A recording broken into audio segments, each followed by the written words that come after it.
Il calcio è fantastico finché, per fortuna, ci ha rivelato Medical Group. Presidente, allora, ufficialmente iniziata la stagione del Treviso Football Club, come state allestendo la società e la squadra?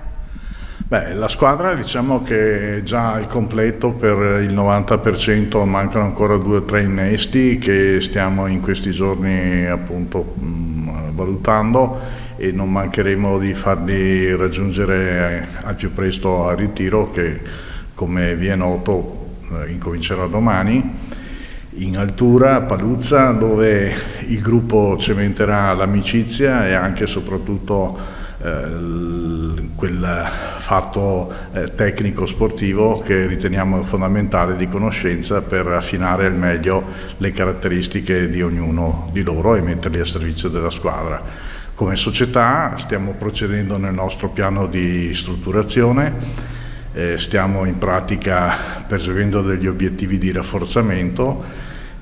Oggi abbiamo annunciato anche tramite la voce del consorzio che farà parte del team consorziale il vecchio presidente del Calcio Treviso Pini, che è addetto alle relazioni con la società sportiva, per cui diciamo che si sta infoltendo il gruppo delle persone che ci danno una mano e credo che piano piano assumeremo quella definizione agognata che ci consentirà anche di poter pensare di obiettivare risultati anche sportivi più importanti e accedere possibilmente anche a categorie superiori.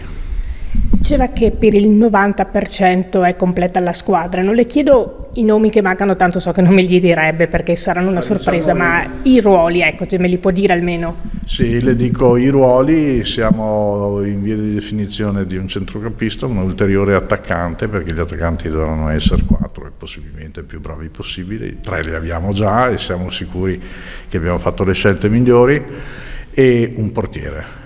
Queste sono il centrocampista, un attaccante e un portiere. Questo per quanto riguarda le novità. Per quanto riguarda le conferme, ci sono state conferme molto importanti. Beh, direi di sì. Quelli che l'anno scorso sono stati i cardini del successo che abbiamo ottenuto sono stati tutti confermati, per cui saranno anche la guida a questo gruppo che si presenta anche abbastanza giovane, perché sappiamo che i fuori quota sono ben 4, quindi una decina di giovani dentro ci sono e saranno sicuramente una guida affidabile anche per la loro crescita.